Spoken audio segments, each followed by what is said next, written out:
Сара всегда обожала своего золотистого ретривера Макса за его преданность и игривость. Она жила одна, и Макс был ее единственным компаньоном. Однажды солнечным днем, выводя Макса на прогулку, она заметила нечто необычное. Рот Макса был обернут пластиковым пакетом, и внутри что-то шевелилось. Сара не поверила своим глазам, когда заглянула внутрь. Но ветеринар хотел сказать что-то еще. Вскоре после того, как Сара приехала к ветеринару, она попыталась сама вытащить пакет изо рта Макса, но он продолжал отпрыгивать назад и убегать от нее. Он даже зарычал на нее, чего раньше не делал. Она только надеялась, что ветеринар сможет безопасно вынуть пакет изо рта Макса. Ветеринар бросил один взгляд на животное, и его глаза расширились от шока. «Отойди!» – крикнул он своему помощнику. «Беги, спасая свою жизнь!» Сара была очень смущена. Что здесь происходило? С чего бы ветеринару говорить что-то подобное? Она боялась, что ее собака в опасности, но что было внутри сумки? Почему Макс не хотел отпускать сумку, и почему ветеринар сказал что-то подобное? Однажды, прогуливаясь по лесу, как делала каждое воскресенье, она потеряла Макса из виду, когда он бегал вокруг. Она не придала этому особого значения, так как он делал это гораздо чаще. Она всегда могла услышать, где находится Макс, либо по шелесту листьев, либо по улетающим птицам, либо по его лаю, который раздавался примерно каждую минуту. Но внезапно наступила мертвая тишина. Было слышно только радостное щебетание птиц на деревьях. Сара начала беспокоиться. Где был Макс? Она начала выкрикивать его имя и проверять его обычные укрытия, но его нигде не было видно. Но по-прежнему никакого ответа, даже легкого лая. Где он мог быть? Темнело, и если и было что-то, что Сара ненавидела, так это прогулки по лесу в кромешной тьме. Она поспешила домой, ее сердце бешено колотилось в груди. В ту ночь Сара долго ворочалась в постели. Обычно Макс лежал, свернувшись калачиком рядом с ней, так что кровать казалась пустой. В конце концов, ей удалось немного поспать, но как только взошло солнце, она вышла на улицу и стала искать его. Она нашла следы Макса в грязи и смогла проследить их. Затем, пройдя около мили, она услышала какой-то звук. Это было не похоже на Макса, но она увидела вдалеке его белый мех. Подойдя ближе, она увидела, что ее пес сидит на земле совершенно неподвижно, как будто его заморозили. У Макса что-то было во рту. Сара нахмурилась и сделала шаг вперед, чтобы выхватить предмет изо рта Макса, но пес отскочил назад. Сара замерла и, не торопясь, рассмотрела предмет поближе. Действительно ли это было то, о чем она подумала? Внутри было живое существо. Она должна была быстро помочь животному, иначе оно могло задохнуться в мешке. Но затем животное высунуло голову из маленького отверстия. Сара испытала облегчение, увидев, что животное может дышать, и теперь она также могла видеть, с каким животным они имеют дело. Это была маленькая утка, животное, которого она раньше не видела в этой части леса. Сара опустилась на колени, разглядывая крошечное существо, уютно устроившееся у нее на ладони. Тихое кряканье утенка было едва слышно, его маленькие крылышки заметно поникли. Сердце Сары сжалось от боли, когда она задумалась. Макс причинил тебе вред, или в игру вступила другая невидимая болезнь? Продолжая держать на руках хрупкого утенка, Сара почувствовала тепло, исходящее от ее сердца. Она успокаивающе прошептала, обещая маленькому существу: «Ты больше не одинок. Мы пройдем это путешествие вместе». Связь между ними усилилась, заставив Сару задуматься. «Макс, есть ли в этом утенке что-то, что ты чувствуешь, чего нет во мне?»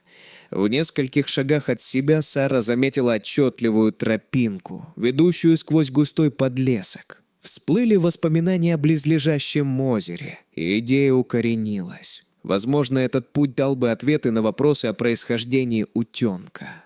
Выйдя на берег озера, Сара была встречена тревожащим спокойствием. Поверхность воды отражала небо, не потревоженное дикой природой. Детский смех из ее воспоминаний и кряканье уток исчезли, сменившись навязчивой тишиной. Поведение Макса заметно изменилось у кромки озера. Его игривое поведение исчезло, сменившись видимым дискомфортом и настороженностью. Беспокойство Сары усилилось, когда она попыталась успокоить его, сказав: «Я знаю, что что-то не так, Макс. Давай разберемся с этим вместе». Озеро, некогда бывшее приютом счастья, нашептывало истории о переменах и еще не раскрытых тайнах. Солнце начало садиться, погружая лес в объятия сумерек. Тени удлинялись, и беспокойство Сары росло. Она знала об опасностях, которые могла принести с собой ночь. С утенком, надежно прижатым к ней, и Максом настороже, она ускорила шаг. Настоятельная необходимость добраться домой в целости и сохранности подталкивала ее вперед. Сара решила докопаться до истины, зная, что завтрашний день станет днем открытий. С предвкушением Сара подошла к местной ветеринарной клинике, знакомому зданию из красного кирпича, в котором Макс уже несколько раз лечился. Она вспомнила о круглосуточном ветеринаре скорой помощи на другом конце города, но огромная плата за неотложную помощь не давала ей покоя. «Стоит ли оно того?» – спросила она вслух, представив скудные сбережения в своей баночке дома. Слабое кряканье утенка было всем ответом, в котором она нуждалась. Не было слишком высокой цены за жизнь. В мягко освещенной палате клиники доктор Грант, опытный ветеринар, осторожно осмотрел утенка твердыми руками и проницательным взглядом. Поначалу состояние молодой птицы показалось ему озадачивающим, но не вызывающим тревоги. Внезапно доктор Грант застыл, слегка отодвинувшись назад, его глаза расширились, и его уверенное поведение мгновенно улетучилось. «Эвакуируйтесь», — хрипло прошептал он медсестре у двери. В палате началась бурная деятельность, медсестры засуетились, нажимая кнопки тревоги и делая срочные звонки. Сара, сжимавшая пустую коробку, почувствовала растущее чувство страха. Двери клиники закрылись за ними с громким щелчком. Подъехал фургон с логотипом городского департамента здравоохранения. Из него вышли мужчины в защитных костюмах. Каждое их движение было размеренным и методичным. Они вошли в клинику, оставляя за собой шлейф перешептывающихся опасений. Ситуация явно была более серьезной, чем кто-либо мог себе представить. К Саре подошел офицер с суровым лицом. «Мэм, нам нужно знать, где вы нашли утенка», – потребовал он. Сара рассказала о своем открытии на берегу озера, стараясь сохранять спокойствие. «Утенок опасен?» – спросила она дрожащим голосом, чуть громче шепота.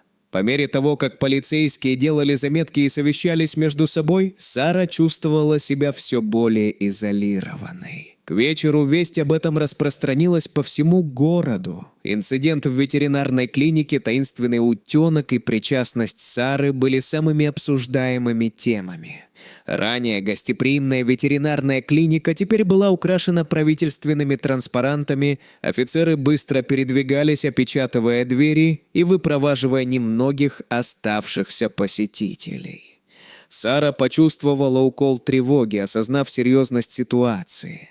Чиновники в лабораторных халатах провели несколько тестов, каждый мазок и укол усиливали ее беспокойство.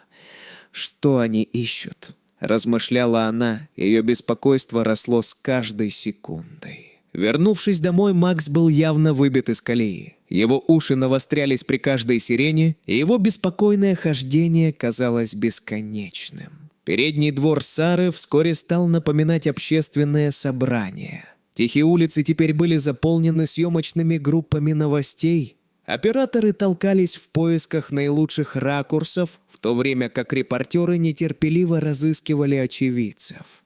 Внутри правительственного учреждения тяжелое положение маленького утенка продолжалось. Он был отделен от мира толстым стеклом. Его крошечное тельце лежало неподвижно, если не считать случайного взмаха крыльев. Сара, услышав последние новости от официальных лиц, почувствовала прилив вины и пожалела, что не может присутствовать при этом. Дни, наполненные неопределенностью, тяжело сказались на Саре. Она чувствовала смесь вины, страха и разочарования. Почему она взяла на руки утенка? Правительственный чиновник прочистил горло, зал ловил каждое его слово. «Утенок», — начал он, — «заражен очень заразной болезнью». Вздохи наполнили комнату. Сара почувствовала, как у нее упало сердце, вспомнив свой тесный контакт с хрупкой птичкой. Через несколько минут из громкоговорителей раздались инструкции для жителей города. Были установлены карантинные зоны, а улицы расчищены. Официальные лица действовали быстро, следя за тем, чтобы каждый потенциальный контакт был выявлен и изолирован. Наблюдая за точностью операций, Сара испытывала смесь восхищения и страха. Сару доставили во временную клинику, где ей дали ряд лекарств. Ей сказали, что таблетки защитят ее. В изолированной палате утенок, которого медперсонал теперь называет храбрым, столкнулся со своей величайшей битвой. Медсестры и ветеринары окружили его. На их лицах было написано беспокойство, но также и решимость. Шли дни, и город охватило ощутимое напряжение. Игровая площадка была пустынна, а некогда оживленные улицы были устрашающе тихи. Сообщения об успехах Брейва приносили радость. Маленький утенок, демонстрирующий огромный дух, проявлял признаки выздоровления к большому всеобщему облегчению.